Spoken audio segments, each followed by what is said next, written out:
9 март. Саул се обръща срещу Давид. И Саул хвърли копието си, като каза: ще прикува Давид чак до стената. Но Давид се отклони от присъствието му 2 пъти. Първо царе, 18 глава, 11 стих. Саул обичаше да слуша как Давид свири на арфата си и сякаш злият дух се оттегляше за известно време. Но един ден, когато младежът служеше пред царя, изтръгваше приятна мелодия от инструмента, с който си акомпанираше, докато пееше за възхвала на Бога. Саул изведнъж хвърли копието си срещу музиканта, за да сложи край на живота му. Давид беше запазен чрез Божия намеса и избяга от яростта на обезумелия цар, здрав и читав. Цитат от Патриарси и пророци. Такива бързи промени на настроението правят живота в царския двор много труден. Божи ангели запазиха живота на Давид. Те му показаха каква е целта на Саул и когато копието беше изпратено към него, той скочи настрани и остана невредим, докато копието се заби дълбоко в стената, където беше седял младежът.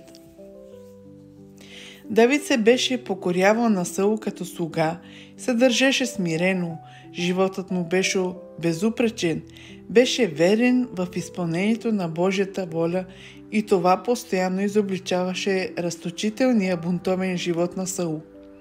Царят реши с всякакви средства да убие Давид.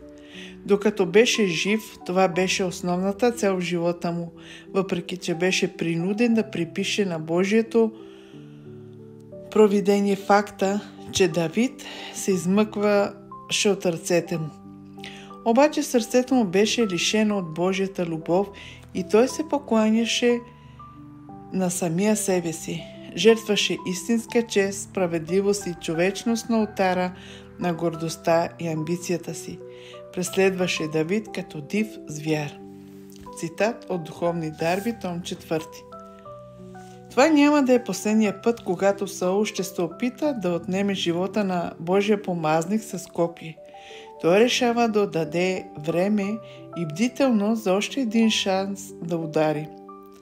Трябва да бъде внимателен да не би този любимец на народа да бъде възприет като мъченик, убит, защото е бил сметнат за заплаха за безумието на един ревнив цар.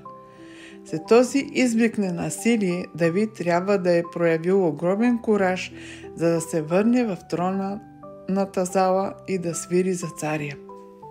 Давид се доверява в най-голяма степен на способността на Господа да пази слугата си във всяка една ситуация.